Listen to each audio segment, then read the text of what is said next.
جس تحفظات کا اظہار کیا ہے ایسے ہی تحفظات کا اظہار پاکستان تحریک انصاف نے کیا ہے، وہ بھی اپوزیشن میں جا رہے ہیں۔ اور کل عمران خان نے جو 3 جماعتوں سے کہا ہے بات نہیں کرنی، ایم کیو ایم، نون لیگ اور پیپلز پارٹی، اس میں آپ لوگوں کے لیے ایک اچھی ونڈو ملی ہے کہ آپ لوگ کیا عمران خان کے ساتھ مل کر اس حوالے سے اپوزیشن کا کردار ادا کریں گے؟ جو انہوں نے کہا ہے اپنے جو رؤوف حسن وغیرہ کو کہ آپ لوگوں سے بات کی جائے، تو آپ بات کرنا پسند کریں گے؟ دیکھیے، پی ٹی آئی کے ساتھ ہمارے اختلافات رہے ہیں، کوئی کسی سے پوشیدہ نہیں ہے، لیکن ایوان تو سب کا ہوتا ہے۔ ہمیں ان کے جسموں سے کوئی جھگڑا نہیں ہے، ان کے دماغوں سے ذرا جھگڑا ہے، وہ ٹھیک ہو جائے گا، خدا کرے کہ ٹھیک ہو۔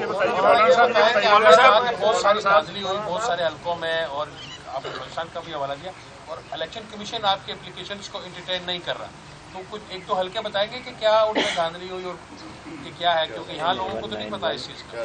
سب کچھ پتا ہے، میں پہلے بھی کہتا رہا ہوں۔ 2018 کے الیکشن میں جب ہم سے آپ کے پاس کیا دلیل ہے، تو میں کہتا تھا کہ دن میں جب سورج چمک رہا ہے تو آپ مجھ سے پوچھتے ہیں دن کیسے ثابت کرو۔ یہی صورتحال آج ہے۔